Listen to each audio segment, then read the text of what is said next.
Hindi stories. पेड़ों और शेरों की कहानी। एक गांव के किनारे एक हरा भरा जंगल था। उस जंगल में हजारों पेड़ थे। उनमें से दो पेड़ गहरे दोस्त थे जो एक दूसरे के अगल बगल उगे थे। उस जंगल में कई शेर भी रहा करते थे। वे अन्य छोटे जंगली जानवरों का शिकार करते, उन्हें पेट भरते तक खाते और बचा हुआ मांस यूं ही छोड़कर चले जाते। सड़े हुए मांस के कारण जंगल में काफी बदबू फैलती थी और जंगल की हवा प्रदूषित होती थी। एक दिन दोनों पेड़ इसी विषय पर चर्चा कर रहे थे। एक पेड़ बोला, इन शेरों के कारण पूरे जंगल की हवा प्रदूषित हो गई है। यहाँ हर समय कितनी बदबू फैली रहती है। इन शेरों को तो खदेड़कर जंगल से बाहर कर देना चाहिए। दूसरे पेड़ ने हाँ में हाँ मिलाते हुए कहा, बिल्कुल सही कहा दोस्त। हम सब इन शेरों से परेशान हैं। इन्हें भगाने के लिए हमें कुछ करना चाहिए। दोनों पेड़ों की बातें एक बूढ़ा और बुद्धिमान पेड़ सुन रहा था।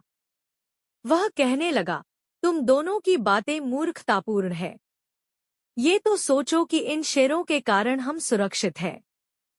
इनके डर से कोई लकड़हारा इस जंगल में लकड़ियां काटने नहीं आता।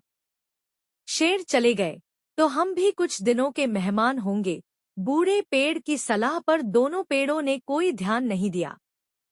वे बस किसी तरह शेरों को जंगल से भागना चाहते थे।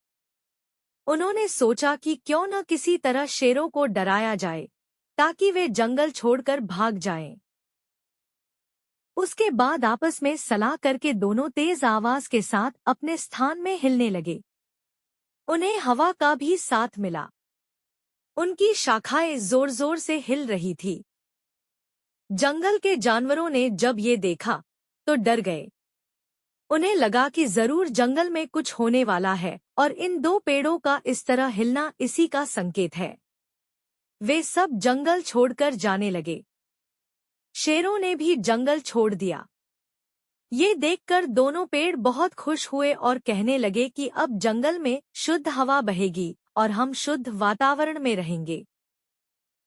बुद्धिमान बूढ़े पेड़ को लगा, अब हम सबका अंत आने वाला है। दोनों पेड़ों ने बूढ़े पेड़ की बात हंसी में उड़ा दी और अपने मजे में लगे रहे। वे खुशी से फूले नहीं समा रहे थे।